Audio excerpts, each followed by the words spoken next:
Hello, praise the lord everyone. प्रभु की स्तुति करता हूं एक बार फिर से और आप सभी का आज के इस मनन में मैं स्वागत करता हूं। मेरे प्रियो, मैं आप सभी के प्रति धन्यवादित हूं कि आप लगातार मेरे साथ जुड़े हुए हैं और मैं आशा करता हूं कि आपने इस वचन के द्वारा जरूर आशीष को पाया होगा। मेरे लिए सबसे महत्वपूर्ण बात यह है कि आप में से कितने लोग हैं जो वास्तविक रीति से प्रभु के इस वचन को बड़े ध्यान से परमेश्वर के इस वचन का मनन और चिंतन कर रहे हैं। मैं विशेषकर प्रार्थना करता हूं कि जब आप मेरे साथ लगातार जुड़े हैं, प्रभु आपसे बातचीत करे, प्रभु का आत्मा आपसे बात करे कि आप इस वचन को और गहराई के साथ जानने पाएं। आइए हम अपने मनन की श्रृंखला में आगे बढ़ते हैं और आप मेरे साथ निकाल सकते हैं यूहन्ना रचित सुसमाचार उसका 17वां अध्याय। 17वें अध्याय में जब हम आते हैं तो हम इस बात को पाते हैं कि प्रभु यीशु मसीह अपने लिए प्रार्थना कर रहा है, अपने शिष्यों के लिए प्रार्थना कर रहा है और आने वाले उन तमाम विश्वासियों के लिए प्रार्थना कर रहा है जो इस वचन को सुनने के द्वारा विश्वास में लाए जाएंगे, जो इस वचन को सुनेंगे। अभी अभी प्रभु यीशु मसीह ने अपने शागिर्दों के साथ उस अंतिम भोजन को किया और उस अंतिम भोजन के बीच में प्रभु यीशु मसीह ने इस बात को भी कहा अपने कथनों के द्वारा कि तुम में से एक मुझे पकड़वा देगा। जब इस बात को उनके शिष्यों ने सुना तो उनमें भय छा गया और वह पूछने लगे एक दूसरे से कि कौन है वो जो यीशु मसीह को, प्रभु को पकड़वाना चाहता है। प्रभु यीशु मसीह ने उन्हें संकेत भी दिया, लेकिन जो माहौल, जो परिस्थिति, जो अवस्था थी वो ये कि उन्होंने उस ओर शायद ज्यादा ध्यान ना दिया होगा। मेरे प्रियो, कई बार जब मैं वचन को आपके मध्य में रखता हूं तो कई बार मैं अपनी उस मनन को, जो मैं परमेश्वर के वचन से जब मनन को करता हूं तो उस गहराई को मैं अपने जीवन में महसूस करते उन बातों को आपके सम्मुख रखने का प्रयास करता हूं। लेकिन मैं प्रार्थना करता हूं कि मेरे विचार नहीं प्रभु, पर जो आपके विचार हैं, जो आपका वचन है, जो आपके लोगों से बातचीत करे, वो ही वचन लोगों तक पहुंचने पाए। प्रभु यीशु मसीह अपने शागिर्दों से बात करता है, उन्हें सांत्वना देता है, उन्हें शांति देता है, उन्हें ढाढ़स देता है, लेकिन उसके साथ साथ उन्हें एक चेतावनी भी देता है। वो कहता है कि मेरे जाने के बाद तुम अपने आप को अनाथ मत समझना, तुम अकेले मत समझना, क्योंकि मैं अपने पिता के पास जाने के बाद तुम्हारे लिए एक सहायक को भेजूंगा और वो सहायक तुम्हारे पास आएगा। जब वो सहायक तुम्हारे पास आएगा तो वो तुम्हें सिखाएगा, तुम्हें समझाएगा, तुम्हें बताएगा कि राह कौन सी है, किस राह में तुम्हें चलना है। उसके बाद प्रभु यीशु मसीह इस बात को भी बताता कि मेरे जाने के बाद तुम पर बहुत से सताव आएंगे, बहुत सी तकलीफों से होकर तुम्हें गुजरना पड़ेगा, क्योंकि जिन्होंने मुझसे बैर किया, जो मुझे नहीं जानते, मेरे पिता को नहीं जानते, वो तुमसे भी बैर करेंगे और तुम्हें भी सताएंगे, कटघरे में डालेंगे, मार डालेंगे। लेकिन तुम चिंता मत करना, क्योंकि मैंने मौत पर फतेह हासिल कर लिए, मौत पर विजय हासिल कर लिए। तुम चिंतित मत होना, क्योंकि जब मैं दोबारा आऊंगा तो मैं तुम सबको फिर से पुनर्जीवित करूंगा। कितना खूबसूरत और आशादायक, आशावान वो संदेश है जो प्रभु ने अपने शागिर्दों को जाते वक्त दिया है। यहां पर वचन को जब हम पढ़ते हैं तो प्रभु यीशु मसीह जिन वचनों को अपने शागिर्दों के साथ किया, अपने शिष्यों के साथ किया है, तो यहां पर अब वो अपने शिष्यों के लिए प्रार्थना कर रहा है। लेकिन इससे पहले कि वो शिष्यों के लिए प्रार्थना करे, वो पिता से अपने लिए प्रार्थना कर रहा है और उस महिमा का जिक्र कर रहा है जिसके लिए प्रभु यीशु मसीह संसार में आया था, कि हर एक प्राणी उस अनंत जीवन के स्वाद को चखने पाए। प्रभु यीशु मसीह के सेवकाई के दौरान हम इस बात को देखते हैं कि कुएं पर आई उस स्त्री ने प्रभु यीशु मसीह के वचनों को सुना और उसने उस अनंत जीवन को पा लिया, उस सोते को प्राप्त कर लिया था। गूलर के पेड़ पे चढ़े हुए उस जक्कई ने प्रभु यीशु मसीह के संदेश को स्वीकार करके अपने जीवन में उस अनंत जीवन को पा लिया था। मत्ती ने चुंगी की चौकी पर से उठकर प्रभु यीशु मसीह के पीछे चल के अपने जीवन में उस अनंत जीवन को पा लिया था। पतरस ने अपने झील में नाव को छोड़कर और जालों को छोड़कर प्रभु यीशु मसीह के पीछे चल के प्रभु यीशु मसीह पर विश्वास करके अपने जीवन में उस अनंत जीवन को पा लिया था। उस स्त्री ने जो यीशु मसीह के पास आई थी, मरियम, और अपने बहुमूल्य इत्र को उसके पैरों पर उंडेला और अपने बालों से पहुंचा, उसने अपने जीवन में प्रभु यीशु मसीह के उस अनंत जीवन को पा लिया था। और ना जाने कितने ऐसे लोग थे जिन्होंने प्रभु यीशु मसीह पर विश्वास किया और अपनी जिंदगी में सच्चा पश्चाताप करते हुए उस अनंत जीवन के संभागी हुए। अब यहां पर प्रभु यीशु मसीह एक प्रार्थना कर रहा है और वो प्रार्थना एक महायाजकीय प्रार्थना, महायाजकीय प्रार्थना एक ऐसी जो वर्ष में एक बार जो महायाजक है वो वर्ष में एक बार परमेश्वर के महापवित्र स्थान में जाकर संपूर्ण लोगों के लिए, हर एक जन के लिए वो प्रार्थना किया करता था। लेकिन मेरा और आपका प्रभु जो सबसे उच्च महायाजक है, जिसके विषय में लिखा है कि वो अपने पिता से प्रार्थना कर रहा है, और पिता से क्या प्रार्थना करता है, लिखा है यीशु ने ये बातें कही और अपनी आंखें आकाश की ओर उठाकर कहा, हे पिता, वह घड़ी आ पहुंची है।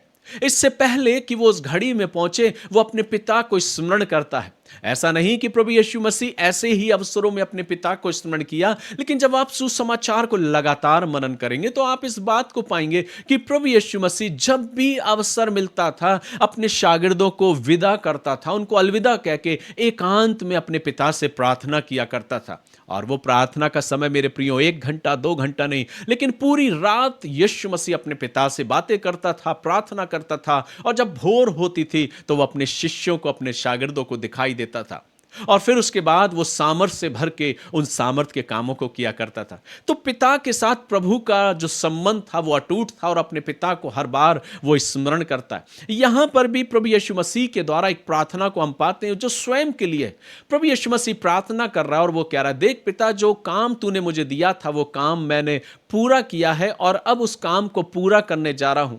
लेकिन इस काम को जो सेवा तूने मुझे दी है, जो जिम्मेदारी दी है कि हर एक प्राणी उस अनंत जीवन को पाने पाए, पिता तू मेरी महिमा कर और मुझे इतना सामर्थ्य दे कि मैं जब उस कलवरी के राह पर आगे जा रहा हूं, जिसमें सताव है, पीड़ा है, कष्ट है, दर्द है, अपमान है, उन सब को मैं सहन करने पाऊं। और ऐसा प्रभु यीशु मसीह ने जब उस कलवरी के राह पर वो चढ़ा तो वचन कहता है उसने सब कुछ बर्दाश्त किया। क्यों बर्दाश्त किया मेरे प्रियो? मेरे और आपके लिए, ताकि मैं और आप उस अनंत जीवन के स्वाद को चखने पाएं। मुझे और कुछ करने की आवश्यकता नहीं है मेरे प्रियो कि हम अपनी जिंदगी में उस अनंत जीवन को प्राप्त करने के लिए, उस परम पवित्र परमेश्वर से उस अनंत जीवन को पाने के लिए हमें कुछ कठिन काम करने की आवश्यकता नहीं। मैं दिल से परमेश्वर का शुक्रिया अदा करता हूं मेरे और आपके उस उद्धारकर्ता प्रभु यीशु मसीह का, जिसने मेरे और आपके लिए अपने आप को संपूर्ण बलिदान करके चढ़ा दिया। अब मुझे जो करना है वो ये है कि मुझे सिर्फ मसीह यीशु पर विश्वास करते हुए उसके उस बताए रास्तों पर, जैसा कि उसने हमें सिखाया है, जो शिक्षाएं दी हैं, उन शिक्षाओं के अनुसार अपने जीवन को जीना है। मैं परमेश्वर का धन्यवाद करता हूं उस बलिदान के लिए जो प्रभु ने मेरे और आपके जीवन के लिए दिया है। यहां पर प्रभु यीशु मसीह प्रार्थना कर रहा और कहता, देख पिता, वह घड़ी आ पहुंची है, अपने पुत्र की महिमा कर कि पुत्र भी तेरी महिमा करे। वो पिता से प्रार्थना कर रहा है और पिता की महिमा करने के लिए अपने आप को बलिदान करने के लिए भी तैयार है। वचन कहता है कि वो पिता से प्रार्थना कर रहा है और उस कलवरी के क्रूस पर जाने के लिए और उस पीड़ा और दर्द को सहन करने के लिए भी वो तैयार है। तभी तो बार बार कहता, देखो मेरी घड़ी आ पहुंची है, वो वक्त आ पहुंचा है, और अपने शागिर्दों से उन बातों को वो करता है। आगे लिखा, क्योंकि तूने उन सब प्राणियों पर अधिकार दिया कि जिन्हें तूने उसको दिया है, उन सबको वह अनंत जीवन दे। यहां पर वो अनंत जीवन देने की बात करता है, और इसलिए उन सब के लिए वो प्रार्थना कर रहा और कहता है, अब हे पिता, तू अपने साथ मेरी महिमा उस महिमा से कर जो जगत की सृष्टि से पहले मेरी तेरे साथ थी। तो यहां प्रभु यीशु मसीह अपने लिए प्रार्थना कर रहा है और उस कार्य के लिए, उस बलिदान के लिए वो प्रार्थना कर रहा है कि देख पिता, जो काम तूने मुझे सौंपा था, जो जिम्मेदारी तूने मुझे दी थी कि संपूर्ण मानव जाति के लिए मैं अपने आप को बलिदान करूं, ताकि हर एक मानव जो विश्वास करे वो उस अनंत जीवन को पाने पाए। अब और कोई बलिदान चढ़ाने की जरूरत नहीं, अब और कोई कष्ट करने की जरूरत नहीं, अब और कुछ करने का, अलग करने की आवश्यकता नहीं। आवश्यकता तो ये है कि जितनों ने उसकी ओर दृष्टि की उन्होंने ज्योति पाई, अर्थात जितने उसकी ओर अपनी निगाहों को उठाएंगे वे उस अनंत जीवन को पाने पाएंगे। आगे हम वचन में पढ़ते हैं तो लिखा है, मैंने तेरा नाम उन मनुष्यों पर प्रकट किया जिन्हें तूने जगत में से मुझे दिया है, वे तेरे थे और तूने उन्हें मुझे दिया। यहां पर अब प्रभु यीशु मसीह अपने शिष्यों के लिए बात कर रहा है। वो अपने शिष्यों के लिए प्रार्थना कर रहा है और वो कह रहा है, देख पिता, मैं तेरे पास आने पर हूं, और जब मैं तेरे पास आ जाऊंगा तो मेरे शिष्य जो इस आश्वासन में हैं, इस शंका में है कि अब वो अकेले हो जाएंगे, लेकिन पिता देख, मैं उन्हें अकेला नहीं छोड़ सकता, और इसलिए मैं तुझसे विनती करता हूं कि वो सत्य का आत्मा, वो पवित्र आत्मा तू इनको प्रदान कर। जैसे मैं तुझ में हूं और तू मुझ में है, वैसे ही पिता ये भी हम सब में बने रहें और हम सब एक हों। ये प्रार्थना प्रभु यीशु मसीह की अपनी शागिर्दों के लिए है, और वचन कहता है, अब वे जान गए कि जो कुछ तूने मुझे दिया है वह सब तेरी ओर से है। अर्थात वो अपने शिष्यों के लिए प्रार्थना कर रहा है कि देख पिता, मेरे शिष्य उन सब बातों को जान गए और वो विश्वास करते हैं कि मैं तेरी ओर से भेजा गया हूं, और उन्होंने मुझे भी जाना है और तुझको भी जाना है। और इसलिए वहां पर वो प्रार्थना करता है, और प्रार्थना में क्या कहता है, 10वें पद में लिखा, और जो कुछ मेरा है वह सब, जो कुछ मेरा है वह सब तेरा है, और जो तेरा है वह मेरा है, और इनसे मेरी महिमा प्रकट हुई। मैं अब जगत में ना रहूंगा, परंतु ये जगत में रहेंगे, और मैं तेरे पास आता हूं। यहां प्रभु यीशु मसीह अपने पिता से प्रार्थना कर रहा है, प्रभु देख, हे मेरे पिता देख, अब मैं जगत में नहीं रहूंगा, मैं तेरे पास आता हूं, लेकिन उस नाम से जो तूने मुझे दिया है उनकी रक्षा कर। अपने शिष्यों के लिए वो प्रार्थना कर रहा है, अपने शिष्यों की रक्षा के लिए, उनकी हिफाजत के लिए वो प्रार्थना कर रहा है पिता से कि तू इनकी रक्षा कर, कि वे हमारे समान एक हों। जब मैं उनके साथ था तो मैंने तेरे उस नाम से जो तूने मुझे दिया था उनकी रक्षा की। प्रभु यीशु मसीह प्रार्थना कर रहा और ये भी बता रहा, पिता देख कि जब तक मैं उनके साथ था मैंने उनकी रक्षा करी है, लेकिन अब जब मैं तेरे पास आता हूं पिता, मैं विनती करता हूं कि तू इनकी रक्षा कर, तू इनकी हिफाजत कर। इसलिए उस सत्य के आत्मा को, उस पवित्र आत्मा को वो देने की बात करता, और वो कहता है कि मैं चाहता हूं कि वो पवित्र आत्मा इनकी अगुवाई करे, जैसा कि मैंने पहले ही चिता दिया है, सब कुछ बता दिया है, लेकिन मैं प्रार्थना करता हूं कि उस सहायक को तू भेज, ताकि वो उस सहायक को पाके अपने जीवन में उस विश्वास की दौड़ को पूरा करने पाए।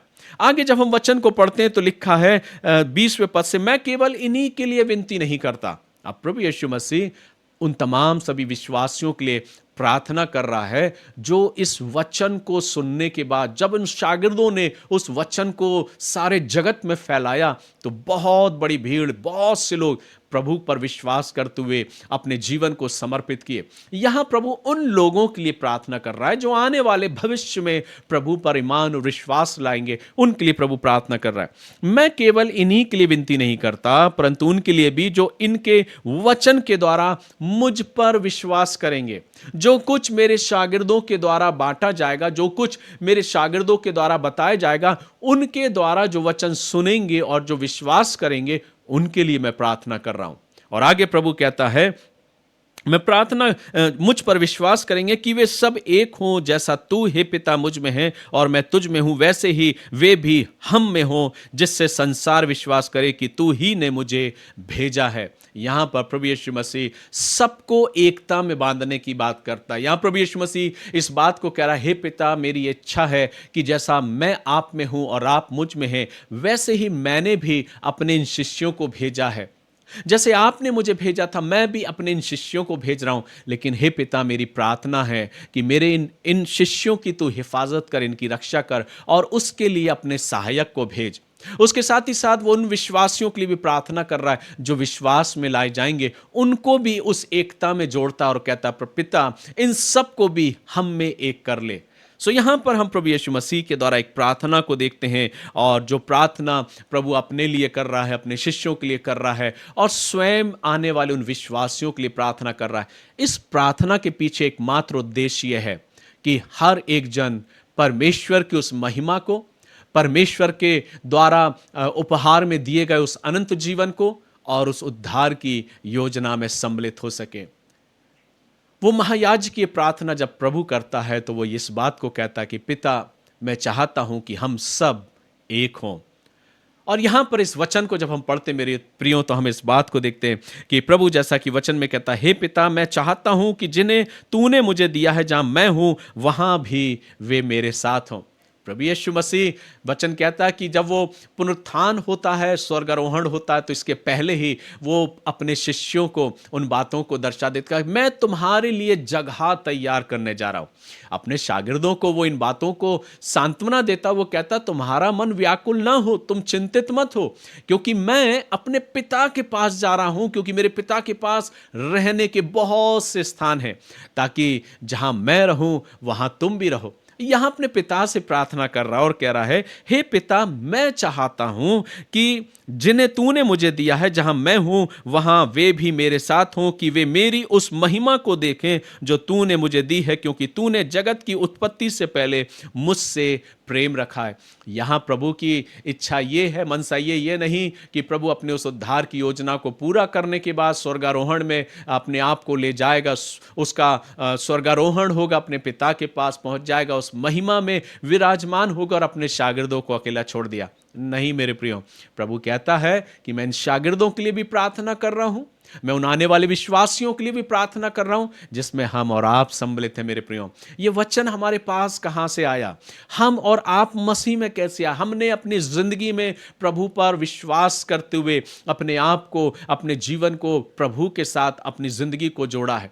हमारे ना जाने कितने हमारे जिंदगी में आने वाले कितने पूर्वजों ने अपने जीवन में प्रभु पर विश्वास करते हुए अपने जीवन को जिया है। प्रभु उन सब के लिए प्रार्थना कर रहा और वो कह रहा है कि मैं चाहता हूं कि वे सब हमारे साथ हों। इस प्रार्थना में जो बात हमें देखने को मिलती है वो ये कि प्रभु की मनसा ये है कि जहां मेरा और आपका प्रभु है, हम भी उसके साथ एक साथ रहें, हम भी उसके साथ सम्मिलित हों। यही प्रार्थना प्रभु करता है। सो मेरे प्रियो, मैं और आप प्रभु का धन्यवाद करें और अपनी जिंदगी से प्रभु की स्तुति करें कि एकमात्र ऐसा मेरा और आपका प्रभु जो सिर्फ स्वयं उस महिमा में रूप में विराजमान नहीं हो रहा, जो महिमा उसको मिली है वो महिमा मुझे भी देना चाह रहा है। इसलिए वचन कहता है कि उसने कहा, जब मैं दोबारा वापस आऊंगा तो जो मृतक जो हैं, जो सोए हुए हैं, जो कब्रों में हैं, वो उस ललकार के द्वारा जब तुरही फूकी जाएगी, वे सब कब्रों में से बाहर निकल आएंगे। क्या ही खूबसूरत और सुहाना समय और अवसर होगा मेरे प्रियो, जब हम सब फिर से पुनर्जीवित होंगे। वचन कहता है कि जो सोए हुए हैं वे पहले जीवित होंगे और हम सब अपने पिता से, अपने प्रभु से बादलों पर आसमान में मिलेंगे। क्या ही खूबसूरत समय और अवसर होगा मेरे प्रियो। जब हम विचार करते हैं तो मैं परमेश्वर का धन्यवाद करता हूं कि औरों को तो आशाएं नहीं होंगी, लेकिन हमको आशा है हमारे प्रभु में कि हम अपने जीवन में इस जिंदगी के बाद जो जीवन मिलेगा, जो कभी खत्म नहीं होगा, इस संसार में आने के बाद हमारा जीवन सीमित है, लेकिन इसके बाद जो जीवन होगा वो अनंत काल का जीवन होगा, जिसमें हम होंगे, हमारा प्रभु होगा और हम सब मिलकर प्रभु की आराधना और स्तुति करेंगे। सो मेरे प्रियो, मैं प्रभु का धन्यवाद करता हूं, उसकी स्तुति और प्रशंसा करता हूं कि प्रभु ने मुझे अवसर दिया, ये जीवन दिया, ये धड़कन और सांसें दी। हर एक चीज के लिए मैं अपने पिता का धन्यवाद करता हूं। मेरा हृदय उसके प्रति धन्यवाद से भर जाता है जब मुझे हर रोज आपके बीच में आने का अवसर मिलता है। यह नहीं मेरे प्रियो कि कितने लोग मुझको सुन रहे हैं, मेरे लिए यह मायने नहीं रखता कि कितने लोग मेरे साथ जुड़े, कितने लोग मुझे सुन रहे हैं, लेकिन मेरे लिए मायने यह रखता है कि उन भीड़ में से एक ना एक कोई शख्स होगा जो वास्तविक रीति से इस वचन को बड़ी गहराई के साथ सुनता होगा और प्रभु के मार्ग में अपने जीवन को चलाता होगा। मेरे लिए आवश्यक है वो शख्स जो बड़े विश्वास के साथ इस वचन को स्वीकार करते हुए अपने जीवन को जीता होगा। प्रभु आपको आशीष दे, आपके जीवनों को आशीष दे। आइए हम अपनी जिंदगी को ऐसा बेहतर बनाए कि हम प्रभु के उस आगमन के लिए, जो मेरा और आपका दूल्हा है, अपने आप को एक ऐसी दुल्हन के माफिक तैयार करें कि जब मेरा दूल्हा आए तो हम छोड़ ना दिए जाए मेरे प्रियो, लेकिन हम अपने दूल्हे के साथ उस अनंत में, उस अनंत विश्राम में, उस अनंत महिमा में हम प्रवेश करने पाएं और उस भोज में शामिल हों जिसका वायदा प्रभु ने मुझसे और आपसे किया है। आइए हम अपने आप को तैयार करें, अपने जीवन को तैयार करें और प्रभु का धन्यवाद दें कि प्रभु, मैं धन्यवाद देता हूं इस वचन के लिए जिसके द्वारा मैं आपसे बातचीत कर सकता हूं। आइए अपने सिरों को झुकाएं, प्रभु का धन्यवाद करें, प्रभु की स्तुति करें। प्यारे प्रभु, धन्यवाद देता हूं एक बार फिर से आज के सुंदर और आशीषित वचन के लिए। धन्यवादित हैं कि आपने अपनी आत्मा से भर के हमसे बातचीत करी। प्रभु, हमारा ये प्रार्थना है प्रभु कि हम अपने जिंदगी में निरंतर आपके वचन के अनुसार अपने जीवन को व्यतीत करने पाएं, हम आपसे प्रेम करने पाएं प्रभु, और हम आपके आने की बाट जोते रहें। इस आशा और विश्वास के साथ प्रभु जो कुछ वचन बोया गया वो बहुतों के जीवन के लिए आशीष में होने पाए। और जो विशेष रीति से प्रभु इस वचन के मनन चिंतन करने के लिए एकत्रित है प्रभु, उन सभी से आप बातचीत करें और अपनी आशीष प्रत्येक के जीवन में उंडेले। आपका सेवक होने के नाते प्रभु हर एक को मैं आपके नाम से आशीष देता हूं, आपके आशीष के वचनों की घोषणा करता हूं प्रभु। हर एक शख्स प्रभु जी जो आज इस वचन में जुड़े हैं, जहां कहीं से भी देख रहे हैं प्रभु, हर एक पर आपकी आशीष हो। आपका सेवक होने के नाते, आपका दास होने के नाते हर एक के लिए मैं प्रार्थना करता हूं, प्रत्येक पर आपकी आशीष हो।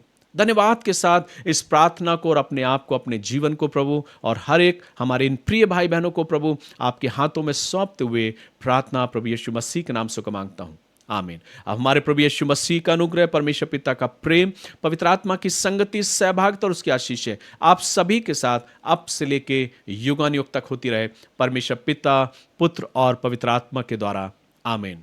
सो गॉड ब्लेस यू मेरे प्रियो। प्रभु आप सभी को आशीष दे। प्रभु के वचन में यूं ही दिन ब दिन आगे बढ़ते जाएं। और हाँ, एक चीज स्मरण करिए, जो वचन हम सीखते हैं उसे अपने दैनिक जीवन में जरूर लागू करें।